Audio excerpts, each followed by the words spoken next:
जब भी आप कोई जॉब ढूंढने जाते हो तो आपने देखा होगा कि हर जॉब डिस्क्रिप्शन पे लिखा होता है उनको चाहिए 6 to 7 years of experience in this skill set, 2 to 3 years of experience in that skill set. तो जिस बंदे के पास एक्सपीरियंस नहीं है, जो अभी अभी फ्रेशली ग्रेजुएट हुआ है कॉलेज से, उसने अभी कहीं पर भी काम नहीं करा, उसके लिए इस तरह के जॉब डिस्क्रिप्शंस बहुत ही ज्यादा फ्रस्ट्रेटिंग हो जाते हैं, क्योंकि सबको चाहिए कि एक्सपीरियंस्ड बंदा काम करने आए। तो जो अभी फ्रेशर है उसको काम का एक्सपीरियंस कौन देगा? अब अगर किसी ने एमबीए करा है तो एमबीए के टाइम क्या होता है कि जब आपने फाइनल ईयर्स में होते हो आप, तो कॉलेज में ही आपकी डिफरेंट कंपनीज आती है, वो आपका इंटरव्यू लेती है और आप एमबीए कंप्लीट करो उससे पहले ही आपके हाथ में कोई ना कोई जॉब ऑफर आ जाता है। चाहे बहुत अच्छी कंपनी से हो, कम अच्छी कंपनी से हो, बहुत बड़ा पैकेज हो, उतना अच्छा पैकेज ना भी हो, लेकिन आपके हाथ में कोई ना कोई जॉब ऑफर जरूर रहता है। इसे कहते हैं कैंपसिंग। लेकिन जिन बच्चों ने एमबीए नहीं करा है, जिन्होंने सिर्फ प्लेन ग्रेजुएशन करी है, उनके पास ये कैंपस प्लेसमेंट की सुविधा नहीं होती। तो आज के वीडियो में हम बात करेंगे कि फ्रेशर्स लोग किस तरह से जॉब्स ढूंढे। So hello and welcome to social onion. इस चैनल में मैं अपना life and work in Bangalore discuss करती हूँ और मैं एक ह्यूमन रिसोर्स प्रोफेशनल हूँ। और आज के वीडियो में I will only discuss how can freshers start their job hunts. तो अगर आप एक कॉर्पोरेट एम्प्लॉय हैं या फिर अपना करियर आगे बढ़ाना चाहते हैं, या वर्क रिलेटेड या फिर life in Bangalore related topics में आपको इंटरेस्ट है, तो I think you should consider subscribing. चलिए अब बात करते हैं आज के टॉपिक के बारे में कि फ्रेशर्स लोग अपना जॉब हंट कैसे शुरू करें। मैं ये कहूंगी कि आप जॉब ढूंढें उससे पहले आप अपने आप को इतना केपेबल कर लें कि अगर आपको कोई भी इंटरव्यू का मौका मिल रहा है तो उस इंटरव्यू को आप इजीली क्रैक कर पाएं। और उसके लिए आपको सबसे पहले जो करना है वो है अपना कॉम स्किल्स साफ करना है, अपना कॉम स्किल शार्प करना है। तो जो बच्चे इंग्लिश मीडियम स्कूल से पढ़े होते हैं उनको एक एडवांटेज होता है कि उनकी इंग्लिश ऑलरेडी अच्छी होती है, वो इंटरव्यू में अच्छे से परफॉर्म कर पाते हैं। अब ये बात थोड़ी बहुत कंट्रोवर्शियल हो जाती है क्योंकि हम इंडियन हैं और जो इंग्लिश है वो शायद हम सबकी भाषा नहीं है। तो इंग्लिश क्यों इतना इंपॉर्टेंट है? देखिए, ज्यादातर जो प्राइवेट जॉब्स हैं वो कॉर्पोरेट सेक्टर में हैं और कॉर्पोरेट सेक्टर की ज्यादातर कंपनीज जो हैं वो एमएनसीज हैं, यानी कि वो देश विदेश में उनके ब्रांचेस हैं, उनके ऑफिसेज हैं। तो आपको हर तरह के लोगों के साथ, सिर्फ इंडिया में या सिर्फ आपके शहर के लोगों के साथ ही बात नहीं करनी है, आपको दुनिया भर के लोगों के साथ बात करनी है। आपको ईमेल्स लिखना है, ईमेल्स पढ़ना है, ईमेल्स को समझना है। और ये सारा जो सारा कॉर्पोरेट कम्युनिकेशन होता है ये सब इंग्लिश में होता है। आप जो अपना अपॉइंटमेंट लेटर साइन करेंगे वो भी इंग्लिश में होगा। टाइम टू टाइम आपकी जो ट्रेनिंग होगी, आपकी कंपनी में जो कोर्सेज होंगे, वो सब इंग्लिश में होगा। इसीलिए इट इज वेरी इंपॉर्टेंट कि आप अपनी इंग्लिश को शार्प कर लें। तो अगेन, जैसे मैंने कहा, जो बच्चे ऑलरेडी इंग्लिश मीडियम स्कूल से पढ़े हुए हैं उनको इंग्लिश बोलना समझना ऑलरेडी आता है। लेकिन जिन बच्चों की स्कूलिंग इंग्लिश मीडियम स्कूल से नहीं हुई है, आप एक अच्छे स्पीकिंग कोर्स में दाखिला ले लें, कोई अच्छा सा कोर्स कर लें जिसमें आपकी जो फ्लुएंसी है, इंग्लिश की फ्लुएंसी है, आपका जो ग्रामर है वो साफ हो जाए, कि जब आप अपना इंटरव्यू दें, चाहे वो फोन इंटरव्यू हो, चाहे वीडियो कॉल इंटरव्यू हो, या ऑफिस में जाकर फेस टू फेस इंटरव्यू हो, इंटरव्यू के टाइम आपका जो कॉन्फिडेंस है वो और ज्यादा उभर कर आए। अगर आप इंग्लिश में ठीक से बात नहीं कर पाएंगे, अगर आप ग्रामेटिकल मिस्टेक्स करेंगे तो आपका कॉन्फिडेंस लो हो जाएगा। साथ ही जो सामने इंटरव्यू ले रहा है वो भी आपको नेगेटिव मार्क्स ही देगा, क्योंकि कॉम स्किल कॉर्पोरेट या एमएनसी या प्राइवेट सेक्टर में बहुत ही ज्यादा मायने रखता है। मेक श्योर कीजिए कि you are able to speak fluently and with confidence during the interview. Com skills के बाद सबसे ज्यादा जरूरी जो है वो है कंप्यूटर एजुकेशन होना। अब चाहे आपका बैकग्राउंड, एजुकेशनल बैकग्राउंड साइंस से रहा हो या नहीं रहा हो, आपकी स्कूलिंग कहीं पर भी हुई हो, इट्स वेरी इंपॉर्टेंट कि आपको कंप्यूटर आना चाहिए, कंप्यूटर चलाना आना चाहिए। और आजकल तो सब बहुत ज्यादा टेक्निकल हो गया है, पढ़ाई भी टेक्निकल हो गई है।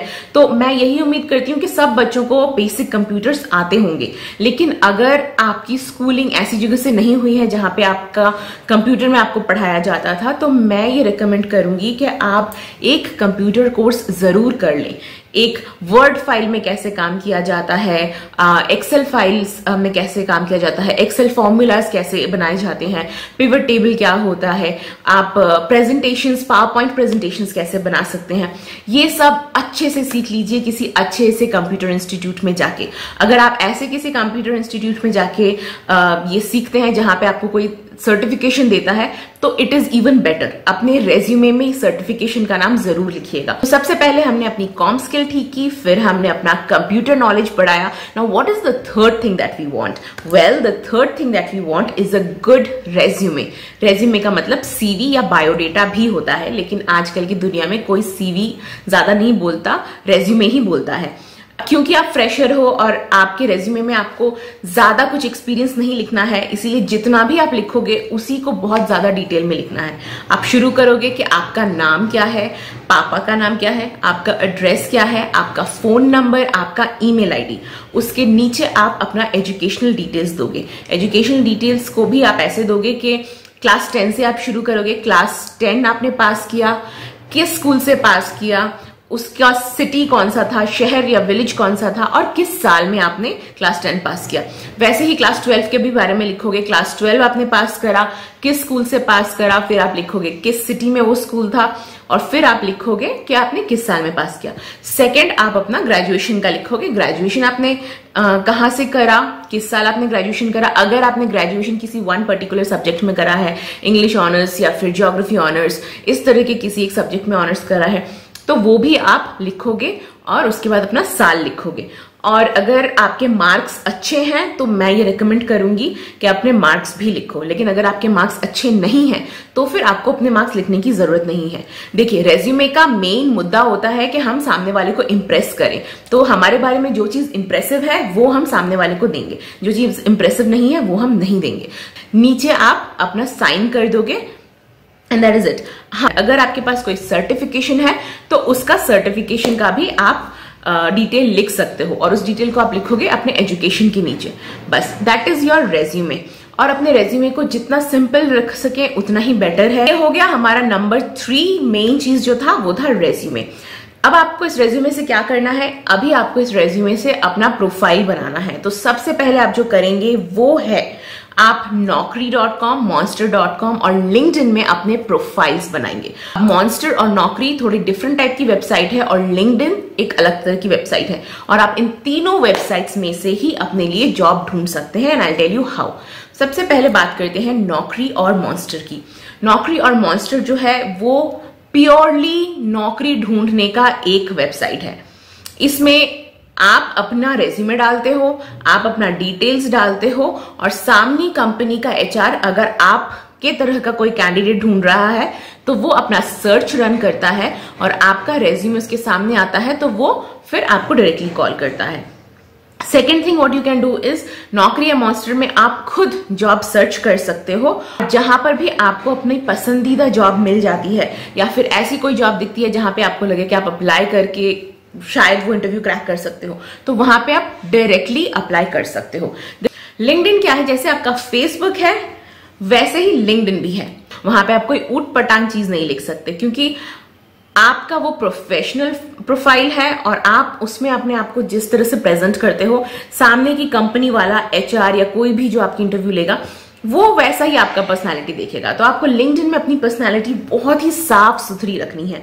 और मैं तो यही बोलूंगी कि अगर अभी तक आपको वो समझ नहीं आई है कि लिंक्डइन में किस तरह के प्रोफेशनल पोस्ट आपको डालने हैं, तो लिंक्डइन में अभी आप पोस्ट मत करो, आप एक प्रोफाइल बना लो जहां पे आप अपनी एक अच्छी सी प्रोफेशनल फोटो डालो। अगर आपके पास कोई प्रोफेशनल फोटो नहीं है तो एक प्रॉपर डिसेंट सी फोटो डाल दो, वहां पे अपना नाम लिख दो। अगर नहीं है एक्सपीरियंस मत लिखो, अपना कहाँ से आपने स्कूलिंग करी है और सारा का सारा आपको डिटेल रहेगा वहां पर, आपकी जॉब, आपकी एजुकेशन, वो सब आप डिटेल्स डाल दो।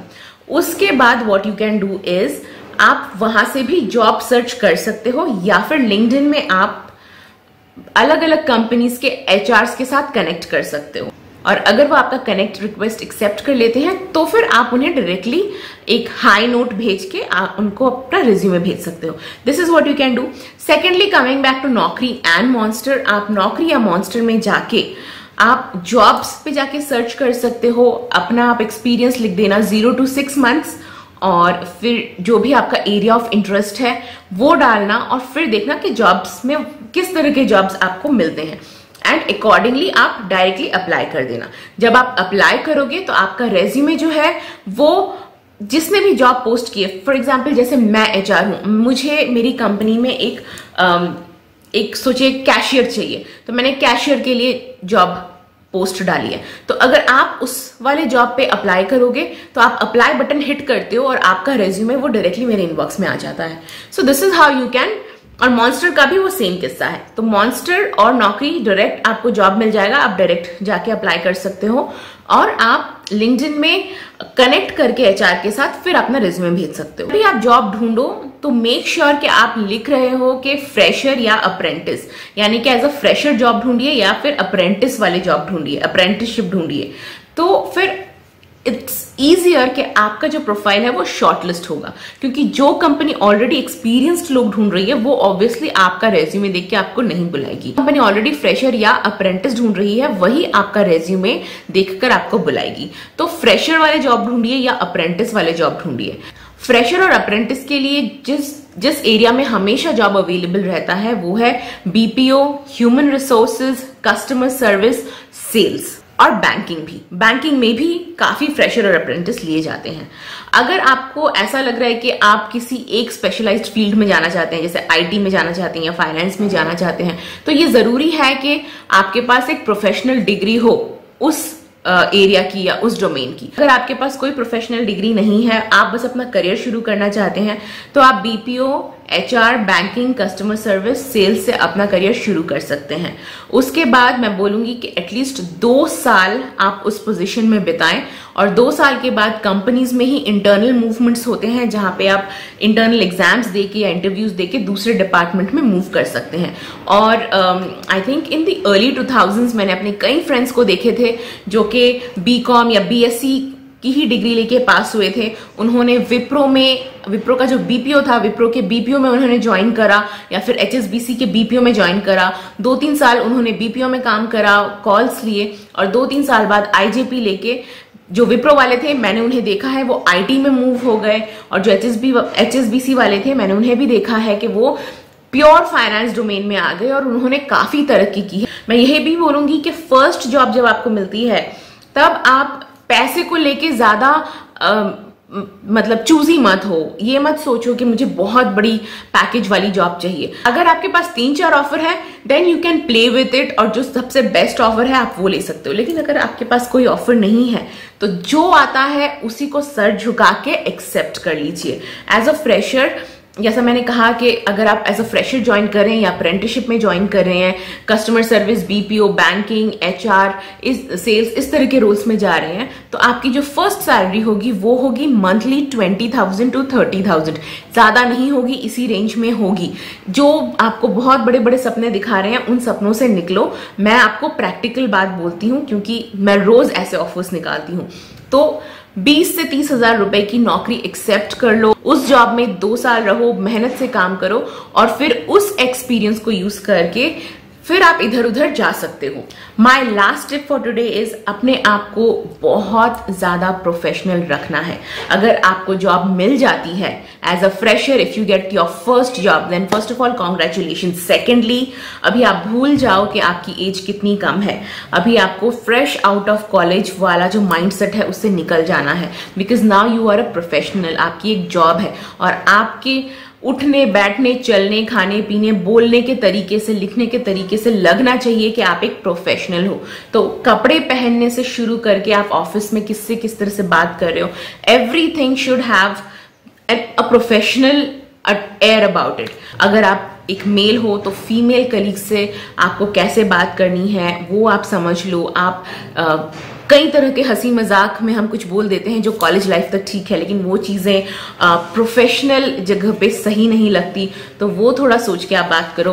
और ये चीज फीमेल्स पर भी एप्लीकेबल है। अगर आप एक महिला हैं तो आप ऐसे ही जाके अपने मेल कलीग के पीठ पे थप्पड़ मार के हे कैसा है, हाय हेलो, ये नहीं कर सकते हो। थोड़ा सा आपको प्रोफेशनल रहना है। आप डे शिफ्ट की जॉब करते हो तो रात के 12 बजे जैसे आप फ्रेंड्स को हाय वाय मैसेज करते हो वैसा आप नहीं कर सकते हो कलीग्स को। अगर कलीग्स आपके फ्रेंड्स बन भी जाते हैं तो भी इट इज ऑलवेज एडवाइजेबल कि आप एकदम अपनी पर्सनल बातें अपने कलीग्स के साथ ना करो। थोड़ा एक डिस्टेंस कलीग्स के साथ मेंटेन करो ताकि लोग समझें कि you are not a kid any more. आप एक प्रोफेशनल हो और आप पे रिस्पॉन्सिबिलिटीज दी जा सकती है, तो आपको अपने आप को उस तरह से सामने वाले के सामने प्रेजेंट करना है ताकि अभी आप एज अ फ्रेशर ज्वाइन हुए हो, 2 साल बाद जब आपको प्रमोट करने का टाइम आए तो लोग आपको प्रमोट करें। और प्रमोशन सिर्फ आपके काम के ऊपर नहीं होता है, आपका एटीट्यूड क्या है, आपका बिहेवियर क्या है, उसके ऊपर भी होता है। तो ये फुल सर्कल जो है वो आपके प्रोफेशनल ग्रोथ के लिए मैटर करेगा। तो काम पे ध्यान दो, बहुत मेहनत से काम करो और अपना एटीट्यूड और बिहेवियर प्रोफेशनल रखो। तो आई एम प्रेटी श्योर आप सबको जिस तरह का जॉब चाहिए, जिस तरह की तरक्की चाहिए, वो सब मिलेगा। तो आज के वीडियो में बस इतना ही। अगर वीडियो अच्छा लगा हो तो जरूर लाइक एंड सब्सक्राइब करें, and I see you later in some other video. तब तक के लिए बाय बाय।